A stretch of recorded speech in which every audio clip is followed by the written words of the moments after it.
i7 ગુજરાતનો અવાજ। નમસ્કાર દર્શક મિત્રો, i7 ન્યૂઝ ગુજરાતીની સાથે હું છું આપની સાથે પાયલ બામભણિયા। તો જોઈએ આજના મહત્વના સમાચાર। પ્રાથમિક શાળા પાસે ઈંટોના ભઠ્ઠાને મંજૂરી કોણે આપી? શાળાની નજીક જ ધુમાડાથી પ્રદૂષણ ફેલાઈ રહ્યું છે। બાળકોને પ્રદૂષણથી થતા નુકસાન અંગે પાઠ ભણાવવામાં આવે છે અને તેની બાજુમાં જ ઈંટોના ભઠ્ઠાથી પ્રદૂષણ ફેલાય છે। આણંદ જિલ્લાના આંકલાવ તાલુકાના બામણગામ વિસ્તારમાં વિકાપુરા પ્રાથમિક શાળાની નજીક આવેલો દાતા બ્રિક્સ નામનો ઈંટોનો ભઠ્ઠો ધમધમી રહ્યો છે।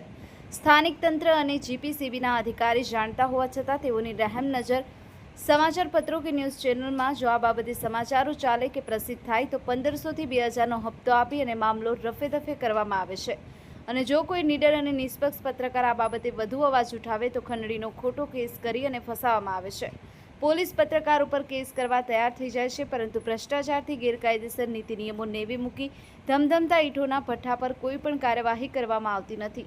ભઠ્ઠા સંચાલકો ઘન કેમિકલ અને પ્લાસ્ટિક સળગાવી અને ઈંટો પકાવતા હોય છે, પરંતુ ત્યાં કોઈ કાર્યવાહી થઈ શકતી નથી। આંકલાવના બામણ ગામ ખાતે વિકાપુરા પ્રાથમિક શાળા પાસે આવેલો દાતા ઈંટનો ભઠ્ઠો ભલે કાયદેસર ચાલતો હોય, પરંતુ શાળાની આટલા નજીક પ્રદૂષણ ફેલાવવાની પરમિશન કયા અધિકારીઓએ આપી અને કોની રહેમ નજર હેઠળ ચાલી રહ્યો છે તેની તપાસ થવી જોઈએ, જેથી પ્રદૂષણ ફેલાવતું અટકાવી શકાય અને શાળાએ આવતા બાળકો સ્વચ્છ રહે। Bureau chief Narendra Sharma, i7 news Gujarati, Anand.